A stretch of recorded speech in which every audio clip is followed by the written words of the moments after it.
ठाणे जिल्ह्यातील अंबरनाथ येथे 1963 मध्ये तयार झालेली कोकण विभागातील जवळपास 7 जिल्ह्यांमधील नामांकित अंबरनाथ औद्योगिक प्रशिक्षण संस्था ही येथील औद्योगिक क्षेत्रात ब्रँड ठरली आहे। 60 वर्षात काही वर्षापासून येथील प्रशासकीय इमारत, प्रशिक्षण केंद्र, शेड आणि मशिनरीची दुरावस्था झालेली आहे।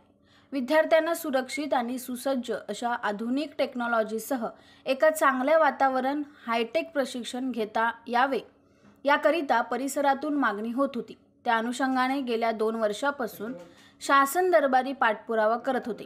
राज्याचे मुख्यमंत्री एकनाथ शिंदे, उपमुख्यमंत्री देवेंद्र फडणवीस, अजितदादा पवार, तत्कालीन मंत्री नवाब मलिक, खासदार श्रीकांत शिंदे यांच्या सहकार्याने राज्याचे सार्वजनिक बांधकाम मंत्री रवींद्र चव्हाण यांच्या माध्यमातून अंबरनाथ औद्योगिक प्रशिक्षण संस्थेच्या इमारतीची पुनर्बांधणीकरिता 59 कोटीचा निधी मंजूर करण्यात यश आले असून लवकरच या ठिकाणी G+5 मजली प्रशासकीय इमारत आणि G+1 RCC वर्कशॉप व इतर सोयी सुविधा उपलब्ध होणार आहे।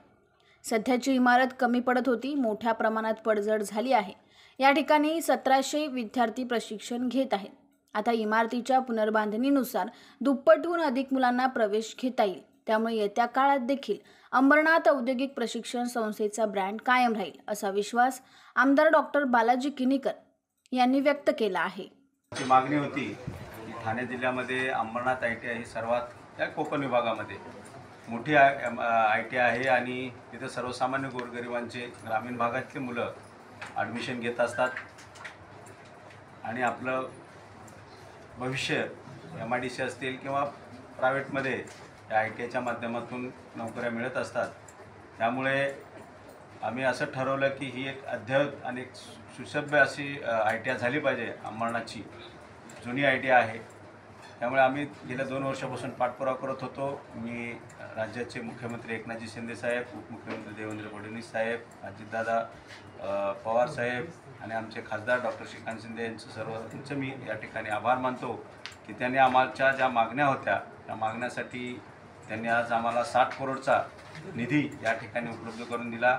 आमच्या पाठपुराव्याला यश आलं आणि आज 2 शेड म्हणजे 2 ट्रेनिंग सेंटर आणि 1 प्रशासकीय इमारत GR+5ची आणि GR+1 असे 2 शेड या ठिकाणी उपलब्ध होणार आहेत।